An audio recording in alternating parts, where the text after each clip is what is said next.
ani, iar bunii ne urează pace bani. Vecini pe bordă, jertfele în alai. E sărbătoare, suntem împreună. Oprește clipa soare și mai stai. Ca toți anii tu să vii, să ne aduci daruri bogate, portocale aurii, cărți frumoase, colorate, bomboane și jucării. Am plecat să coridăm, dom, dom, să înălțăm, când boierii nu s acasă, dom, dom, să înălțăm, când boierii nu s acasă, dom, dom, m-au plecat la vânzătoare, dom, dom, să înălțăm, să vâneze căprioare, dom, dom, să înălțăm, să vâneze căprioare, dom, dom, să înălțăm, dom, dom, să înălțăm, dom, dom, să înălțăm. Căprioare n-au vânat, dom, dom, să înălțăm, că-au vânat un iepuraș, dom, dom, să înălțăm, că-au vânat un iepuraș, dom, dom, să înălțăm, dom, dom, să înălțăm, dom, dom, să înălțăm. Să facă din plana lui, dom, dom, să înălțăm, beșul frumos Domnului, dom, dom, să înălțăm, beșul frumos Domnului, dom, dom, să înălțăm, dom, dom, să înălțăm, dom, dom, să înălțăm. Purificați de pace. Auzi, lăsa cântări acum. Frânturi dintr-o colindă. E vin mereu și se opresc din drum, se aud acum în tindă. Deschide ușa, creștine, deschide ușa, creștine, că venim din nou la tine, la mulți ani cu bine. Noi la Vitraim am fost, noi la Vitraim am fost, unde s-a născut Hristos, la mulți ani cu bine. Și-am văzut și viața mamă, și-am văzut și viața mamă, pe care Marie o cheamă, la mulți ani cu bine. Cum umbla din casă în casă, cum umbla din casă în casă, ca pe fiul său să-l nască, la mulți ani cu bine. Umbla în sus și umbla în jos, umbla în sus și umbla în jos, ca să-l nască pe Hristos, la mulți ani cu bine. Colinde, colinde, e vremea colindelor, căci gheața se întinde asemenea oglindelor. De dragul Mariei și al Mântuitorului, lucește pe cerul ostea călătorului. Scoală, scoală, gazdă bună, scoală, scoală, gazdă bună, ziure de, ziure, ziure de către ziua, că va duce o cunună, că va duce o cunună, ziure de, ziure, ziure de către ziua.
Cântați de mari, spuneți voi, români vulgari, că vă vin colindători, noaptea pe la cântător.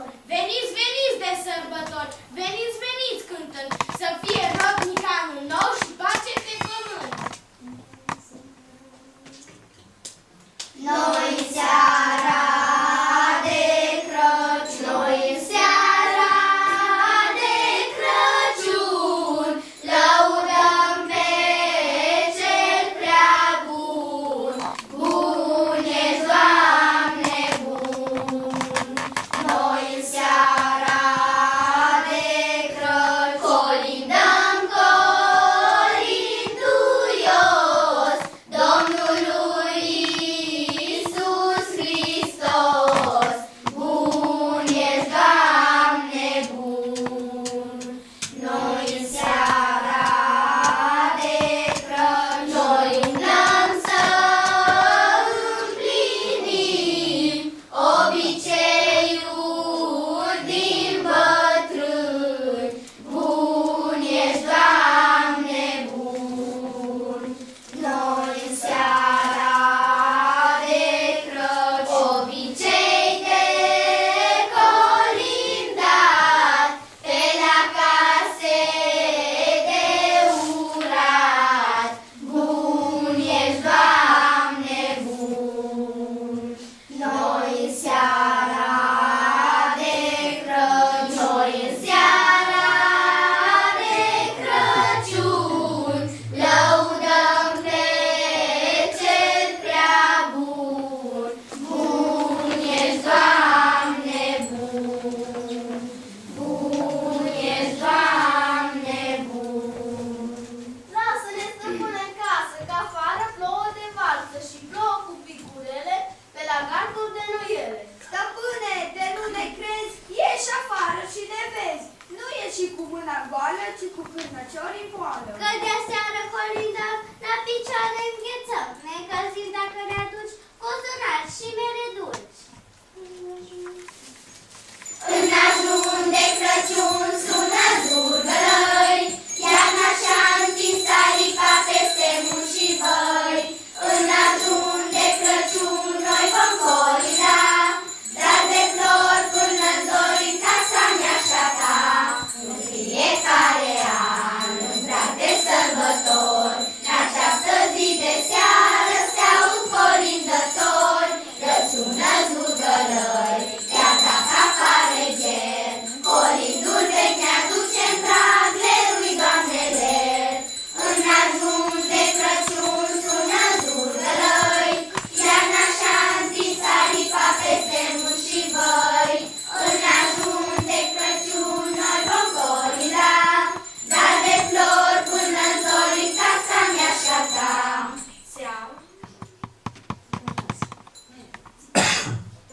Bună seara, gospodare! Gata-i cina de mâncare? Gata-i cina și pe masă, i-a poftit cu toți în casă. Să trăiască gazda noastră, ne-a poftit pe toți la masă. Am venit aici la voi, cum e datina la noi, să fii gazdă sănătoasă, să plătești colinda noastră cu un colac de grâu frumos, să ne fie de folos. Asta-i seara, seara mare, flocopor, flocordal de flori de măcăpăr. Seara mare a lui Crăciun, că umblăm să colindăm, flocopor, flocordal de flori de măcăpăr. Pe Hristos să-L lăudăm, care astăzi ni se arată, flocopor, flocordal de flori de măhăhăr. Pe Fecioara prea curată, fii tu gază veseloasă, flocopor, flocordal de flori de măhăhăr. Să plătești colinda noastră. Noapte de vis, stele ai aprins în ajun de Crăciun. În armonia colindelor vechi, ne-ai împletit în geam stele perechi. ne-ai adus bucurie astăzi în prag de Crăciun. Noapte de vis ce ne-am dorit, anul tău bun ne-am primit, cu masă bogată te vom aștepta, ne vom bucura și te vom lăuda, căci ne-ai adus bucurie astăzi în prag de Crăciun. Domnul Sfânt când s-a născut, ziure de zi, Maica Sfântă așa zicea, ziure de zi, lăudați nașterea mea, ziure de zi, că-am născut pe Mesia, ziure de zi. Astăzi seara-i seara, Înge lăudați și cântați și vă bucurați, și de-acum până în vecie mila Domnului să fie, lăudați și cântați și vă bucurați. Nu s-a terminat sărbarea noastră. Am vrut doar să vă aducem în față un obicei, cel mai vechi obicei al nostru și, de fapt, al lumii întregi, colindatul, care vestește nașterea Domnului Iisus Hristos. Este un obicei pe care ni l-au transmis strămoșii noștri de veacuri încoace și pe care și noi sperăm să-l ducem mai departe și să-l predăm. L-am și predat copiilor noștri. Crăciunul este cea mai importantă sărbătoare a creștinătății și cu ocazia acestei sărbători, fiecare copil, fiecare om are în sufletul lui anumite sentimente și anumite emoții pe care le trăiește. Tradițiile le primim de la strămoșii noștri. În fiecare casă însă sunt anumite obiceiuri pe care dumneavoastră le transmiteți copiilor și ei le vor transmite mai departe. Într-o compunere pe care au compus-o fiecare dintre ei și citind-o, mi-am dat seama că au compus-o singuri, în mare parte, și-au exprimat sentimentele și emoțiile pe care le trăiesc cu ocazia sărbătorilor de iarnă. Eu o să vă rog să aveți răbdare, să-i ascultați pe fiecare, cu răbdare și cu respect. Ei nici nu le-au auzit încă, tocmai ca să nu fie obișnuiți cu ele și să aibă și ei răbdare să le asculte. Poate o să dureze mai mult, dar o să vă rog să fiți atenți la ceea ce spun copiii în fiecare scrisorică. Luați loc. Așa. Albe ca gheață se aștept pe dealuri și câmpii. Afară, zăpada se topește în mâinile noastre. În pragul de sărbători se aud colindători. Omul de zăpadă ne zâmbește prietenos și ne anunță că a venit iarna. Aceasta este atmosfera de Crăciun.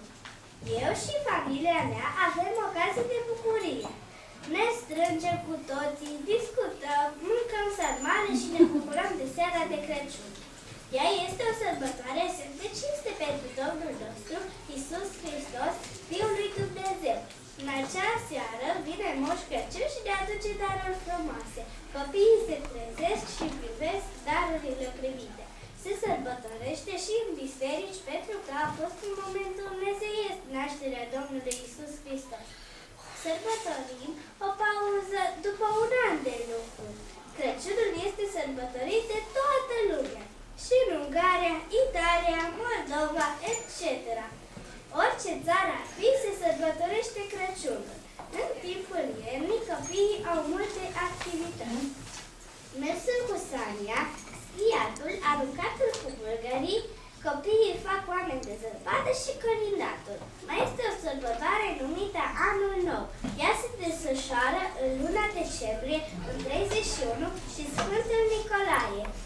El se aseamănă cu Moș Crăciun, numai că aduce bomboane în loc de jucării. Vară ninge cu fulgi mari în formă de steluțe. Eu și familia mea ne petrecem Crăciunul cu multă veselie. Așteptând colindătorii, ne împodobim bradul cu multe podoabe și globuri colorate. Mereu când va fi Crăciunul, noi vom fi strânși în familie. Noi avem o tradiție de a ne face câte un cadou la fiecare din familie. Crăciunul pentru noi înseamnă cea mai frumoasă sărbătoare de bucurie, deoarece sărbătorim nașterea Domnului. De Crăciun mergem la colinda, la prieteni și verișori. Mereu îl așteptăm pe Moș Crăciun cu multă nerăbdare. Moșul sosește cu un ho-ho-ho, dar cu multă bucurie prin care se află multe cadouri. În seara de ajun, împodobim bradul cu tata, așteptându-l pe moșul nerăbdător. Mama cu glas duios ne cântă colinde, amintindu-și clipele din copilărie, când îl aștepta și ea ca și noi pe Moș Crăciun. Fiind copii pornoși, îi punem moșului pe masă prăjituri și lapte, iar apoi, uitându-ne pe geam, vedem fulgi de neat ca niște steluțe de gheață, cum se legănă ușor spre pământ, acoperind cu o plapă mămoale și pufoasă. Lemnele de pe foc scot scântei luminoase, iar bradul, gata împodobit, strălucește lângă măsuța încărcată cu bunătăți. Deodată, la ușă se aude colindul cristalin al copiilor care au pornit să vestească nașterea lui Isus. Întotdeauna Crăciunul le face mai buni, mai darnici și mai fericiți. Fericit, bine ai venit, bradul te așteaptă împodobit. În casa noastră e sărbătoare, cu pâine, cu vin și o rază de soare. Se aud zurgălăi departe în zare, e semn că mâine va fi sărbătoare. Îngerii cântă, magii coboară, e o rază de lună în prag de seară.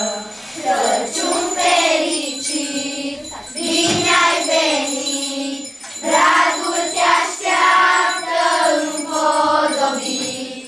În casa noastră e sărbătoare, cu pâine, cu vin și o rază de soare. Acum putem primi bani, prăjituri, colăcei cu mac sau simpli și cu un pahar de suc.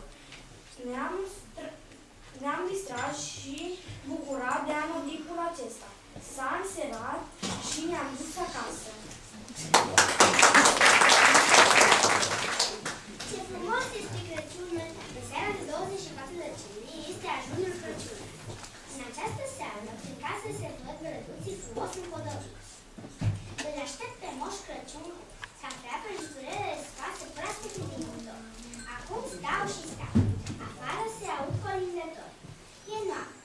Bradul din centru strălucește, iar bunica a și sosit la noi. Oare ce bunătăți a mai adus? Oh, a adus sarmale. Dar mai întâi să împodobim bradul. Unde sunt vetelele, globurile și luminile? Trebuie să le căutăm. În camera mea nu sunt. Sunt în balcon. Mami a cumpărat globuri noi. Unde sunt? Sunt în camera mea.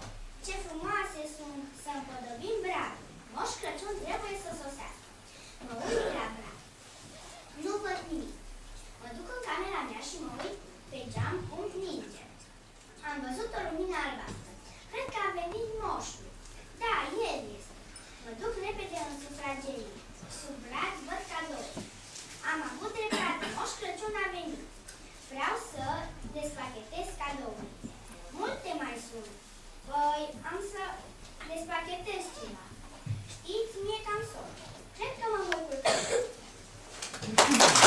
Iarna este anotimpul meu preferat, chiar dacă altora le place vara pentru soare și vacanță, alților primăvara pentru fructe și priveliști, iar la unii toamna pentru frunzele care cad și din care se formează un cobor. Mie îmi place iarna pentru că ninge, ne dăm cu Sania, colindăm, facem desigur o sărbare mică la școală, toți suntem plini de spirit și cel mai important este că mă înțeleg bine cu fratele meu. Era să uit ceva. Vine și Moș Crăciun ce-mi tare. Toți îi scriu câte ceva și primesc darul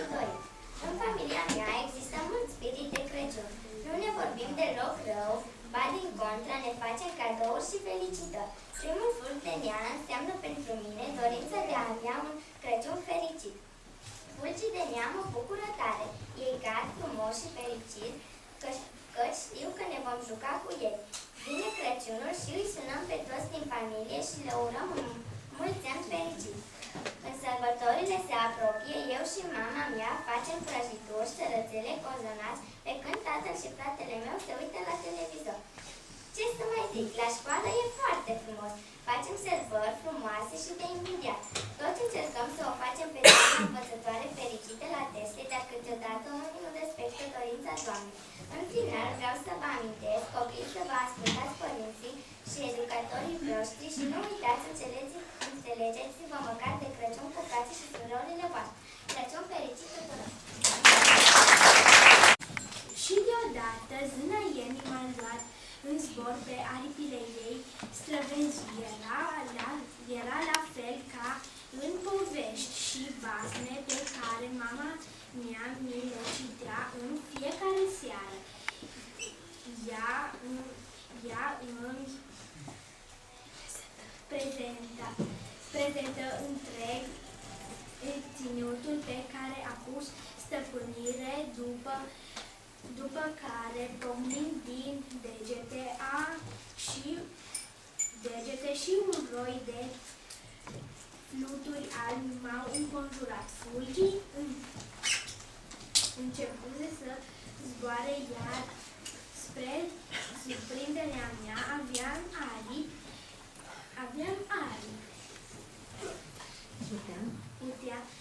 Puteam și dansa împreună cu ei dansul fulgii venea zână și își aduse caleașca fermecată și împreună cu noii mei prieteni. Era atât de frumos, străbăteam cerul cu propriile mele aripi după lungi zboruri. În final am ajuns într-un loc minunat. Era Palatul Zânei, o clădire de viață ca oglinda împodobită de un păianjen iscusit și frunze albe de un alb strălucitor îți umpleau ochii. Am pășit în palatul de cristal împreună cu fulgii, vântul și zâna. În mijlocul palatului era un loc magic. Fulgii construiau oameni de zăpadă, iar vântul mă ducea în împărăția lui, împărăția poveștilor nemuritoare. Era ceva de neînchipuit. Deodată o ploaie de steluțe începu a curge din tavanul de viață. Acei fulgi erau visele mele devenite reale acum. Parcă era o poveste de mult și îmi doream atât de mult să fie real. Ioan Slăvit spunea, nu e nimic mai trist ca o copilărie tristă. Închideți ochii și visați alături de mine. Nu lăsa visele să piară pentru că dacă visele mor, viața nu este decât o pasăre cu aripi rupte care nu mai poate să zboare. Frumoasă, mândră, grăiasă, tu ne-aduci la toți un vii, fulgi ușor și zdrobit, și ne-aduci la toți în casă bucurii, belșug pe masă, sărbători. Iarnă răjită, grăiasă, îndrăgită, din palatul de creștar ne trimiți la toți în dar, plini de fluturi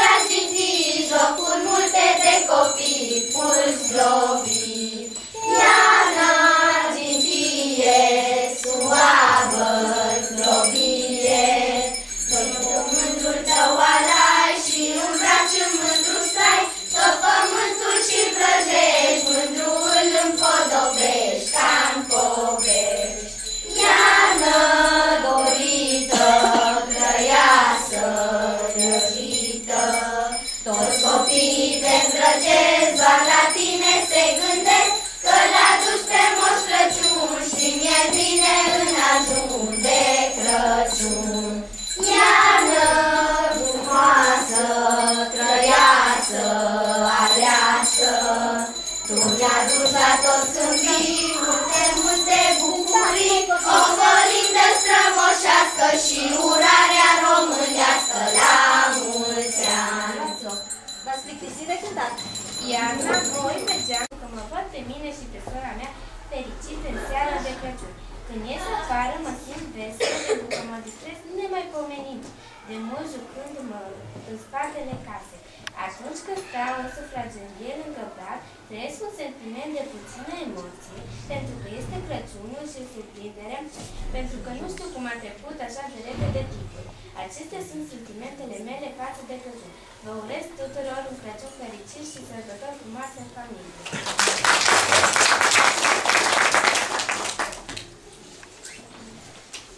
Crăciunul este sărbătoarea nașterii Domnului Iisus Hristos. Pentru mine Crăciunul nu înseamnă numai cadourile de la Moș Crăciun, ci înseamnă zăpadă, râs la schi, joaca cu prietenii pentru că avem o vacanță de 2 săptămâni. În ajun de Crăciun se podobește bradul, se merge la colindat. De Crăciun toți trebuie să fim mai buni. Toată lumea așteaptă cu nerăbdare Crăciunul și colindătorii cu toate bunătățile. Crăciunul este minunat alături de familie. Pentru mine Crăciunul este cea mai minunată sărbătoare de peste an.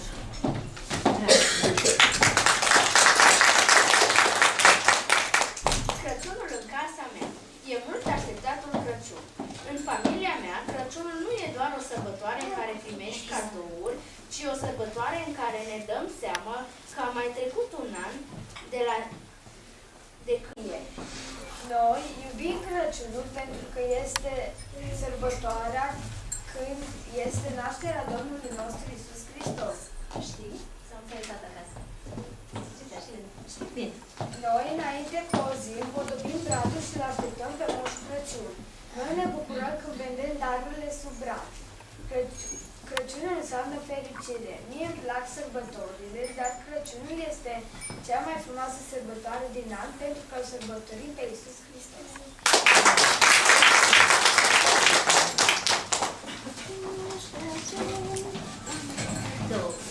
Moș Crăciun, Moș Crăciun, tu ești atât de bun. Când vii în seara de ajun, ești darnic Moș Crăciun. Toți copilașii stau cuminți și așteaptă darul tău. Sunt buni și ascultă de părinți, niciun copil nu-i rău. Moș Crăciun, Moș Crăciun, tu ești atât de bun. Când vii în seara de ajun, ești darnic Moș Crăciun. Tu, moșul nostru drag și bun, mi-aduci doar bucurii. În seara sfântă de Crăciun, toți așteptăm să vii. În seara sfântă de Crăciun, toți așteptăm să vii. Este ajunul Crăciunului. În sfârșit a venit ziua mult așteptată, când primim răspunsul la scrisorile noastre trimise către Moș Crăciun. El nu uită să lase numeroasele cadouri sub bradul frumos împodobit. Îmi place Crăciunul pentru că totul devine minunat. Noaptea devine fermecătoare odată cu venirea colindătorilor. În această seară minunată, toți membrii familiei sunt fericiți și se adună în jurul mesei pline cu bunătăți. Este seara magică în care fiecare persoană trebuie să fie fericită și să fie alături de cei dragi. În seara de Crăciun, fiecare dintre noi trebuie să fie mai bun. În această seară sfântă, dăruim iubire și bunătate. Iubesc Crăciunul! Este când vezi de Crăciun, cum toată familia este strânsă la masă, sărbătorind nașterea Domnului. În ajunul de Crăciun, noi în fiecare an împodobim bradul împreună cu familia. În seara ajunului, Moș Crăciun ne pune sub brad multe dare.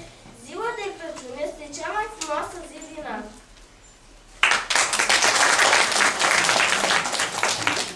Este iarnă, fluturile de cristal zboară prin văzducul întunecat. Moș Crăciun a ajuns spre meleagurile noastre împreună cu fiica sa. Copiii ei formează o mantie de argint. Micile petale de clopoței țes hainele copancilor cu fire de argint. Soarele palid se prevede prin trenuri cenușii. Micii copilași se trag cu săniile pe pasta dealului alunecos. Sub picioarele lor scripție zăpada bufoasă. Odată cu venirea acestui anotimp minunat, se apropie următoarele sărbători. Moș Nicolae, Moș Crăciun, nașterea pruncului sfânt și trecerea la noul an. Copiii se bucură de acest anotimp care deschide sufletul oamenilor într-un an mai bun. Elniță, o picatu, florile sunt albe, oile toate-o zbieratu, florile sunt albe. Dumnezeu le-o auzitu, florile sunt albe, jos la ele o coborâtu, florile sunt albe.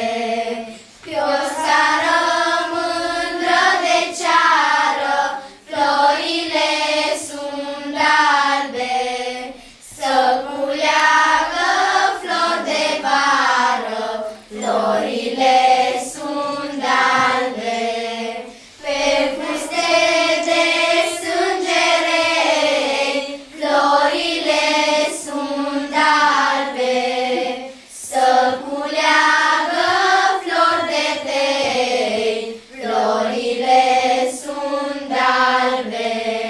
Pe cununa fetelor, florile sunt albe, și de struț feciorilor, florile sunt albe. Greierniță, o picatu, florile sunt albe, oile toate-o zbieratu, florile sunt albe. Crăciun. Numele meu este Fântâna Clar. Pentru mine și familia mea, Crăciunul este o mare bucurie. Eu și cu familia mea avem următoarele sentimente.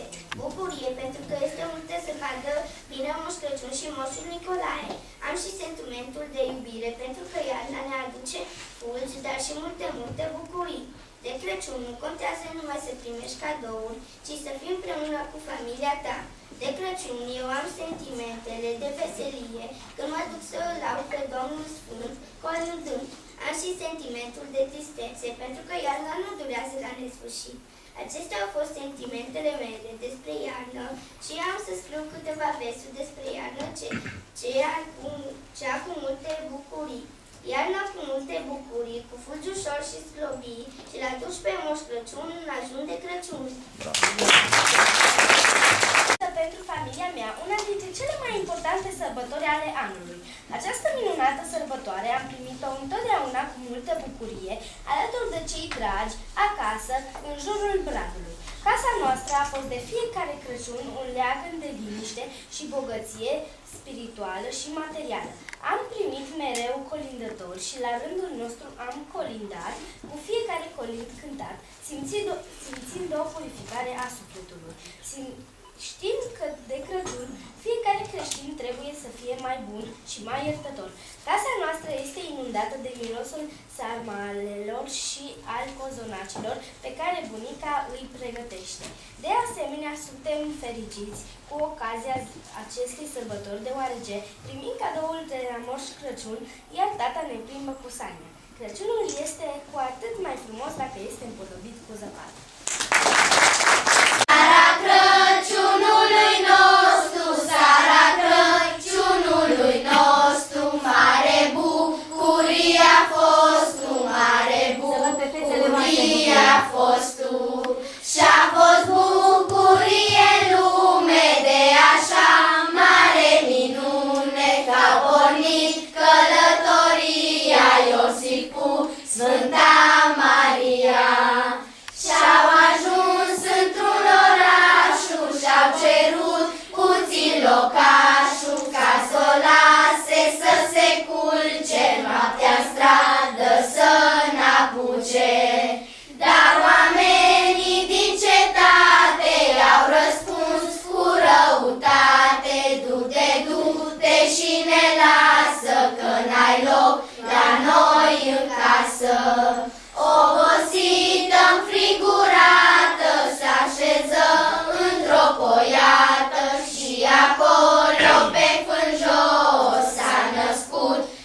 îmbătrâniți.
Să ajungeți multe seri frumoase ca seara din astă seară și ca ziua de mâine. Noroc să dea Dumnezeu, noroc și bucurie, la toată casa de creștini, belșug și veselie. Norocul face binele să se sălășluiască la toată casa de români și în țara românească. Scumpii noștri dragi părinți, noi vă zicem să trăiți într-un mulți ani fericiți. Fie vă viața senină cum e floarea din grădină. Inima noastră vă spune Să aveți doar zile bune! Colindița nu-i mai multă, să trăiască cine ascultă. Sunt la ceruri un cântar și rămâne sănătoși, sănătoși și bucuroși. Că ați adus ziua cea sfântă când colinzile se cântă, sărbătoarea lui Hristos să ne fie de folos.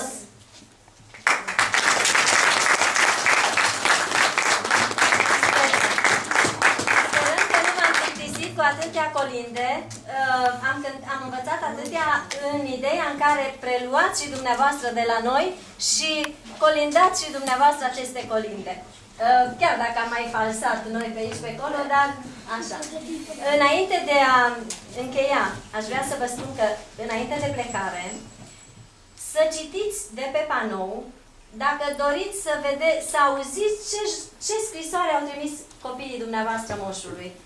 Că aceea pentru astăzi au creat-o și e bine să știți ce scrie acolo în ea. Înainte de a termina, poate cântați și dumneavoastră împreună cu noi. Ce ziceți? Da! Da? Trebuie să portăm și pe părinți, ca altfel... Ca altfel ce? Ăștia nu mă forțați. Nu mai forțați, ăștia nu mai forțați. Ce colindă?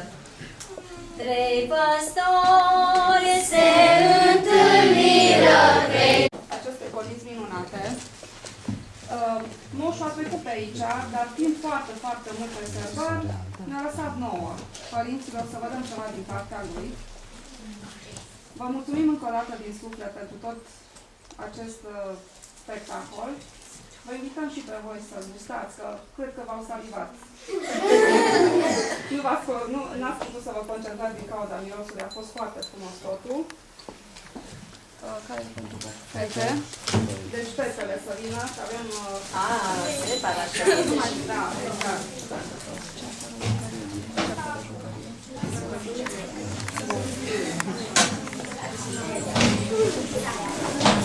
Încetișor să nu dărâmați ceva, nu?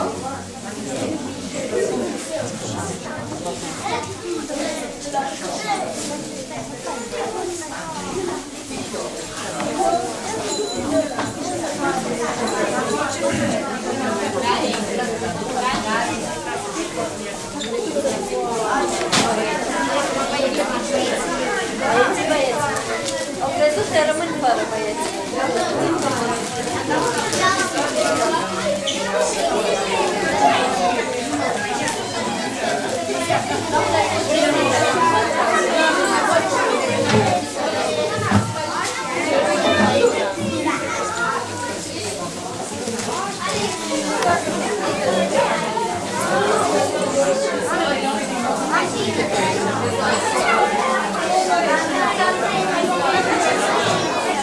scuze.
Ghida cu capeta. Nu,